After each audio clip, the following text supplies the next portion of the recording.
ఒక్క నిమిషం సార్, మీరు రేవంత్ రెడ్డికి చంద్రబాబుకు ఒక్క రోజు లేకపోయినా రేవంత్ రెడ్డి ఉండడు. అంత కాన్ఫిడెన్స్ ఏంటి? బీజేపీ కూల్చేస్తుంది గవర్నమెంట్ని.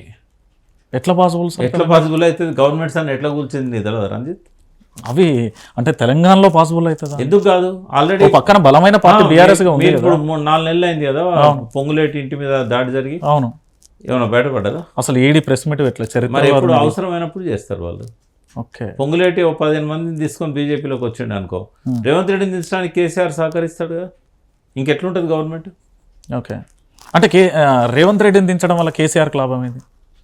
రేవంత్ రెడ్డిని దించితే అంటే ఇప్పుడు కేసీఆర్ మీద ఈ కేసులు కావచ్చు, అనవసరపు అబద్ధాల ప్రచారాలు కావచ్చు, వాస్తవంగా ఆయన ఏం కరప్షన్ చేయకపోయినా కూడా ఇవాళ ఆయన మీద నానా రకాల ప్రచారాలు, దుర్భాష ఇవన్నీ చేస్తున్నారు కదా. ఉన్నది కాబట్టి అటువంటి ముఖ్యమంత్రిని ప్రజలకు కూడా కేసీఆర్ తనకంటే కూడా ప్రజలకు అన్యాయం చేస్తున్నాడు రేవంత్ రెడ్డి.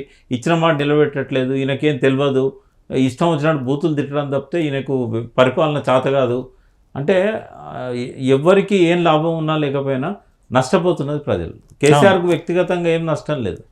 మా అంటే కేసులు అయితే కావచ్చు, అడ్వకేట్లను పెట్టుకొని కొట్లాడతారు కావచ్చు, కానీ రేవంత్ రెడ్డి అనేవాడు వల్ల మొత్తం తెలంగాణ ప్రజలకు నష్టమవుతుంది. ఆయన చేసిన మంచి పరిపాలన 10 ఏళ్ళు వెనక్కిపోతుంది. మళ్ళీ పవర్ కట్లు స్టార్ట్ అయినాయి.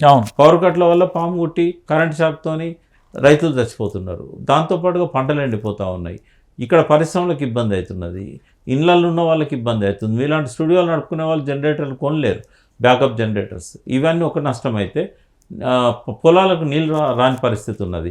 ఇంకొక నెల అయితే నీకే తెలుస్తుంది. ఇప్పుడు నీకు ఇక్కడ నీళ్ళు కావాలంటే కిందికి వెళ్ళి క్యాన్లు మోసుకొని రావాలి. ఇప్పటికే పరిస్థితి రాదిగా, నీళ్ళు రావు. ఓకే, ఎందుకు రావంటే గోదావరి నిండా నీళ్ళు ఉంచేవాడు ఆయన, ప్రాజెక్టులలో నీళ్ళు ఉంచేవాడు. మేటిగడ్డను అబద్ధపు మాటలతోని దానివల్లనే మొత్తం సర్వనాశనం అయిందని కేసీఆర్ను ప్రజలతో తిట్టియాలని చెప్పేసి అవి అది రిపేర్ చేయలేదు. రిపేర్ చేయకపోగా రిపేర్ అవసరం లేకుండా కన్నెపల్లి దగ్గర నుంచి లిఫ్ట్ చేయొచ్చు. ప్రతి సంవత్సరం ఒక 100-150 టీఎంసీలను లిఫ్ట్ చేసుకునే అవకాశం ఉంటుంది. అది కూడా చేయలేదు. అంటే ఇక్కడ సింపుల్గా చెప్పాలంటే తెలంగాణ ప్రాంత ప్రజల్ని ప్రభుత్వం మోసం చేస్తున్నది. మరి మేధావి వర్గం ఏం చేస్తుంది? మేధావి వర్గంలో సగం మంది ఆయనతోనే ఉన్నారు కదా.